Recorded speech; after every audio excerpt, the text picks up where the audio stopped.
யோவான் எழுதிய நற்செய்தியிலிருந்து வாசகம்.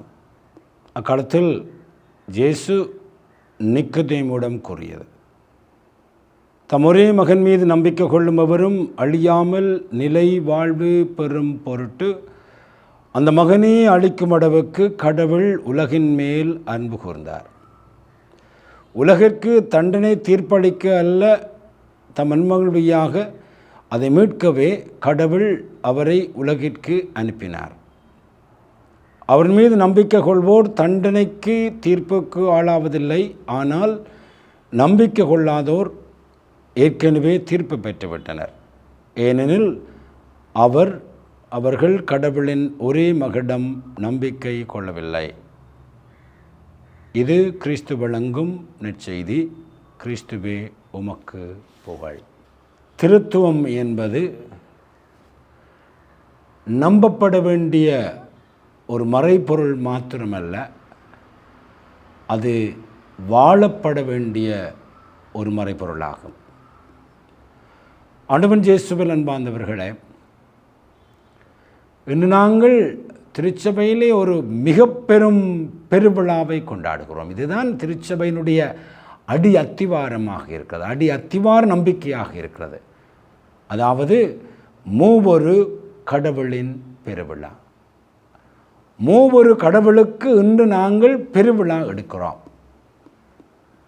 ஆகவே இன்றைய இந்த பெருவிழாவில் இந்த திருத்துவத்தை பற்றிய ஆழமான சிந்தனைகளை சிந்திக்க நமக்கு திருச்சபை அழைப்பு விடுக்கிறது. இப்பொழுது கடந்த 25ஆம் தேதி நம்முடைய திருத்தந்தை 14ஆம் லியோ ஒரு புதிய திருமடலை எங்களுக்காக வரைந்திருக்கின்றார். அதனுடைய பெயர் மேக்னிஃபிகா ஹியூமனிட்டாஸ், மேக்னிஃபிஷன்ட் ஹியூமனிட்டி.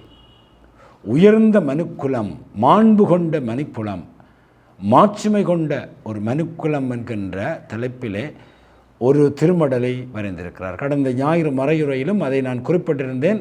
மிக விரைவில் இந்த திருமடல் வெளிவரப்போகிறது என்றது. கடந்த 25ஆம் தேதி மிகவும் அழகான முறையிலே திருத்தந்தை இந்த புதிய திருமடலை நமக்கு வரைந்திருக்கிறார். இந்த திருமடலை வாசித்து கொண்டு போகிற பொழுது ஒரு தலைப்பு, அழகான ஒரு தலைப்பு அங்கே இருக்கிறது. Man is created in the image of the triune God. கடவுள் திருத்துவத்தினுடைய கடவுளுடைய சாயலாக படைக்கப்பட்டிருக்கிறார்.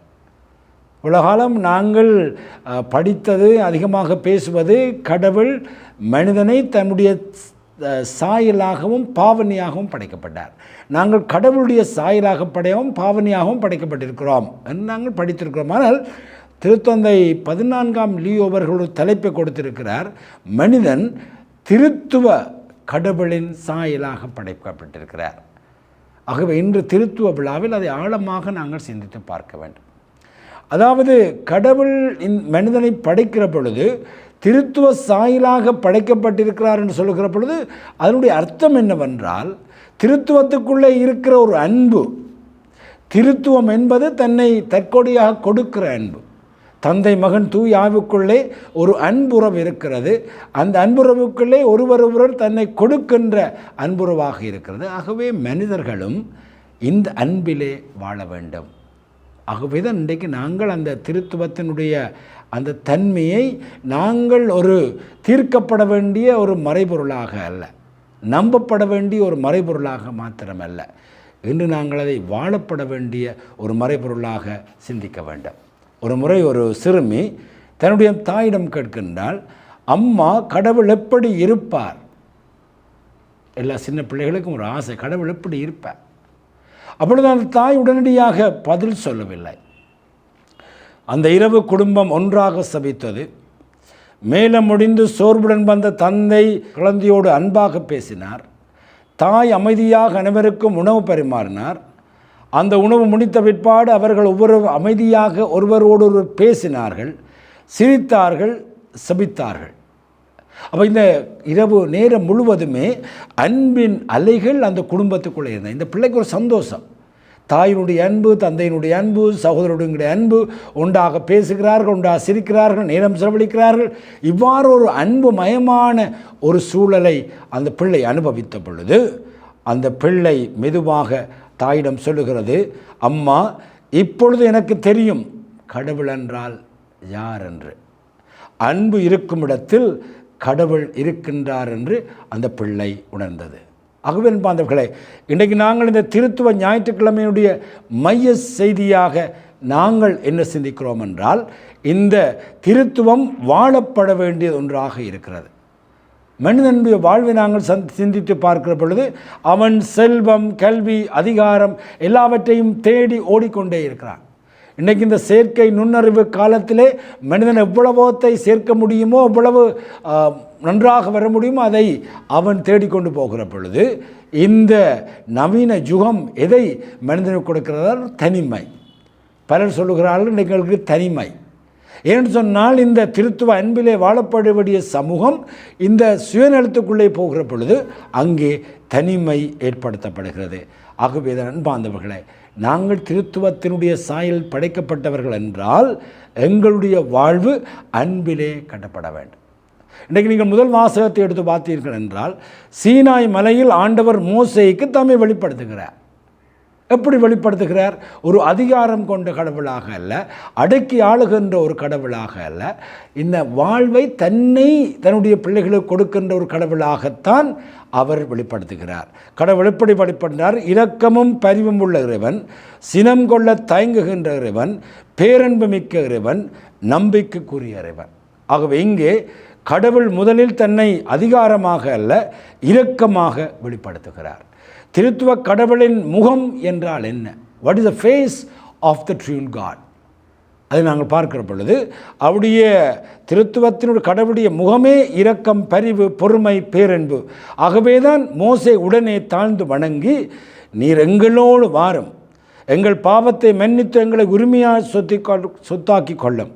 ஏனென்றால் மனிதன் திருத்துவ கடலை சந்திக்கும் பொழுது தன் பலத்தால் அல்ல, அந்த கடவுள் இரக்கத்தால், அன்பால், பரிவால் வாழுகிறார் என்பதை அவன் புரிந்து கொள்ளுகின்றான். நாங்கள் இந்த வாசத்தின் அடிப்படையிலே பார்க்கிற பொழுது திருத்துவம் என்பது கடவுளில் 3 ஆட்கள், பிதா, மகன், தூய ஆவி. இந்த 3 கடவுள் அல்ல, மாறாக ஒரே தெய்வீகையில் 3 நபர்களின் நித்திய அன்பும் ஒன்றிப்புமாகும். ஆகவேதான் புனித அகஸ்தீனார் இதை அன்பின் மொழியில் விளக்குகிறார். புனித அகஸ்தீனார் இந்த திருத்துவத்தினுடைய இந்த மறைபொருளை தன்னுடைய மூளையினாலே புரிந்து கொள்ள முயற்சித்தார். மூளையினாலே, அறிவினாலே முயற்சித்த பொழுது அது பலனளிக்கவில்லை. ஆகவே அந்த திருத்துவத்தை சற்று ஆழமாக புரிந்து கொள்கிறார். ஆகவே புனித அகஸ்தீனார் சொல்லுகிறார், அன்பு செய்பவர், அன்பு செய்யப்படுபவர், அவர்களை இணைக்கும் அன்பு என்று 3 கடவுளை அவர் சொல்லுகிறார்.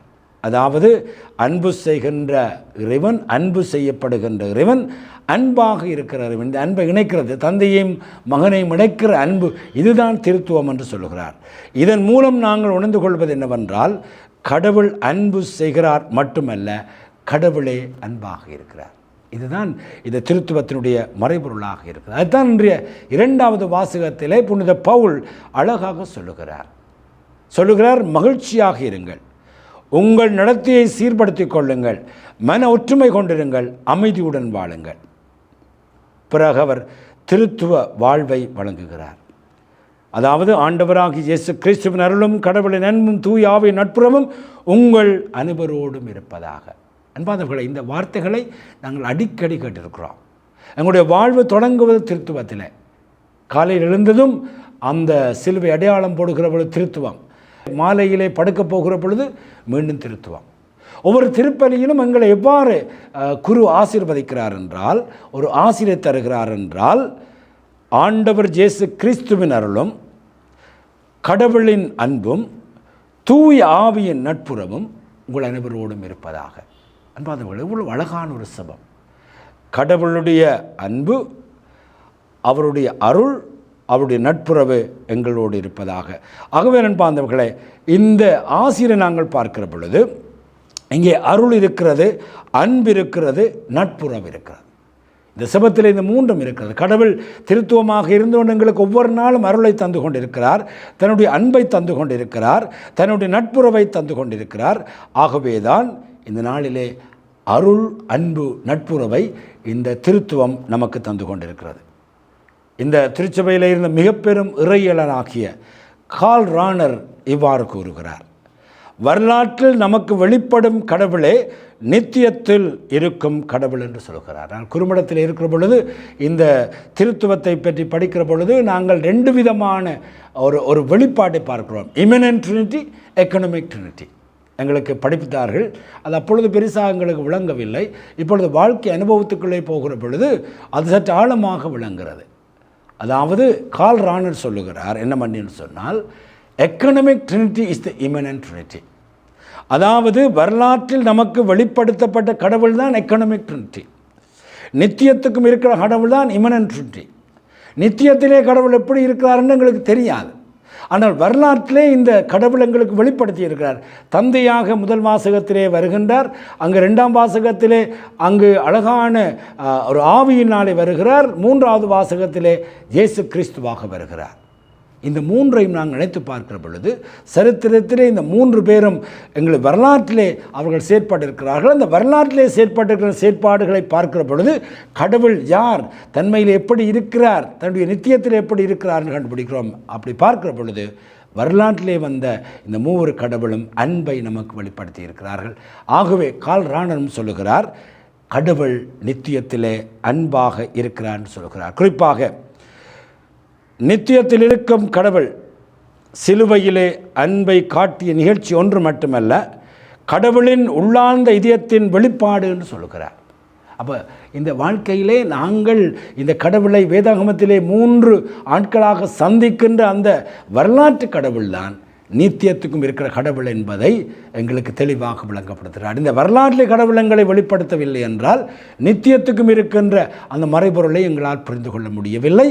தந்தை, மகன், தூய ஆவி இன்றைய வேதாகமத்திலே பார்க்கிறோம், தங்களை வெளிப்படுத்தி இருக்கிறார்கள், அன்பாக அவர்கள் வெளிப்படுத்தி இருக்கிறார்கள் என்பதை நாங்கள் சிந்திக்கிறோம். இன்னும் ஒரு இறையியலாளர் பார்த்தசார் சொல்லுகிறார். அவர் அழகான ஒரு இறையியலாளர். கடவுளின் இருப்பு தன்னை அளிக்கும் அன்பு என்று சொல்லுகிறார். The existence of God is self-giving. கடவுளுடைய இருப்பு, the being of God, அதாவது திருத்துவ இறைவன் யார் என்று நாங்கள் சிந்திக்கிற பொழுது அது தன்னை கொடுக்கின்ற ஒரு இறைவன் என்பதை நமக்கு வெளிப்படுத்துகின்றார். அதாவது தந்தை தம்மை மகனுக்கு கொடுக்கிறார், மகன் தம்மை பிதாவுக்கு கொடுக்கிறார், தூய ஆவி பரஸ்பர அன்பின் உயிருள்ள ஒன்றிப்பு என்று சொல்கிறார். இந்த 3 இறையியலாளர்களும் தங்களுடைய சிந்தனைகளிலே எங்களுக்கு புரிந்து கொள்ளக்கூடிய வகையில் எங்களுக்கு இந்த திருத்துவத்தை சிறப்பான முறையிலே வெளிப்படுத்தி இருக்கிறார்கள். ஆகவே தான் இன்றைய நற்செய்தி சொல்லுகிறது, இயேசு நிக்கதேமிடம் கூறுகிறார், கடவுள் உலகின் மேல் அன்பு கூர்ந்தார், தன்னுடைய மகனையே இந்த உலகத்துக்கு அளித்தார். தன்னுடைய மகனை இந்த உலகத்துக்கு அளிக்கின்ற அளவுக்கு கடவுள் இந்த உலகை அன்பு செய்தார். ஆகவே திருத்துவம் என்று நாங்கள் சிந்திக்கிற பொழுது அன்பார்ந்தவர்களே, அங்கே அன்பு இருக்கிறது. ஆகவே தான் இன்றைய நாளிலே நாங்கள் திருத்துவம் என்கின்ற மறைபொருளை ஆழமாக புரிந்து கொள்ள முயற்சிப்பது அல்ல, அதை வாழ வேண்டும். புரிந்து கொள்ளுகிற பொழுது அன்பார்ந்தவர்களே, கடவுள் அன்புதான். ஆகவே அன்பார்ந்தவர்களே, சியூஸ்லாஸ் என்கின்ற இறையியலாளர் சொல்லுகிறார், இருப்பு என்பதே ஒன்றிப்பு, பீயிங் இஸ் யூனிட்டி என்று சொல்கிறார். ஆகவே இந்த உலகத்திலே நாங்கள் பல்வேறுபட்ட மனிதர்கள் ஒன்றாக வாழுகிற பொழுது எங்களுடைய இருப்பு என்பது ஒன்றிப்பாக இருக்க வேண்டும். அவ்வாறு ஒன்றிக்கின்ற பொழுதுதான் நாங்கள் இந்த திருத்துவத்தை வாழுகிறோம். அன்பாதவர்கள், இன்று குடும்பங்களுடைய மிக பெரும் நோய் பணம் இல்லை என்க.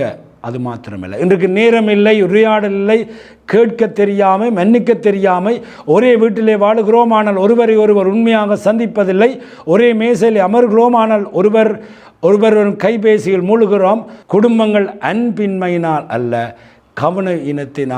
கவனமின்மையினால் காயப்படுத்தப்படுகிறது. ஆகவே அன்பார்ந்தவர்களே, இன்றைக்கு நாங்கள் இந்த அன்புறவிலே வாழ நாங்கள் முயற்சிப்போம். ஒரு வயதான கன்னியாஸ்தியிடம் ஒருவர் கேட்டார். அவர் மிக பெரும் அறிவாளி, படிப்பித்தவர், பல பள்ளிக்கூடங்களை படிப்பிச்சிருக்கிறார், எத்தனையோ மாணவர்களை உருவாக்கி இருக்கிறார், ஒரு மிக பெரும் ஒரு மறைபரப்பாளராக இருந்தார். அவருடைய போய் கேட்கிறார்கள், சகோதரி, உங்கள் வாழ்வின் மிகப்பெரிய சாதனை என்ன? அவர் சொல்லவில்லை, நான் பல பள்ளிகளை நடத்தினேன், 1000 மாணவர்களை உருவாக்கினேன், பல சமூக பணிகளை செய்தேன் என்று தன்னுடைய சாதனைகளை சொல்லிக் கொண்டு போகவில்லை. அவர் சாதித்தார். ஆனால் மிக பெரும் சாதனை எது என்று சொல்லுகிற பொழுது, என் அருகில் வாழ்ந்தவர்களை நான் அன்பு செய்ததே மிக பெரும் சாதனை என்று சொல்லுகிறார். ஆகவே பாதவர்களே, நாளே இந்த அழகான திருத்துவ நாளிலே கடவுள் யார் என்பதை நாங்கள் புரிந்து கொள்கிறோம்.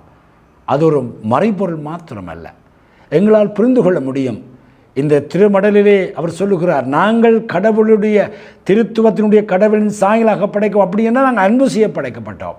இன்று எங்களுடைய புது திருத்தந்தையுடைய சிந்தனை உலகத்துக்கு எது தேவை என்றால் இந்த திருத்துவத்தினுடைய அன்புறவு, சமூக உறவு.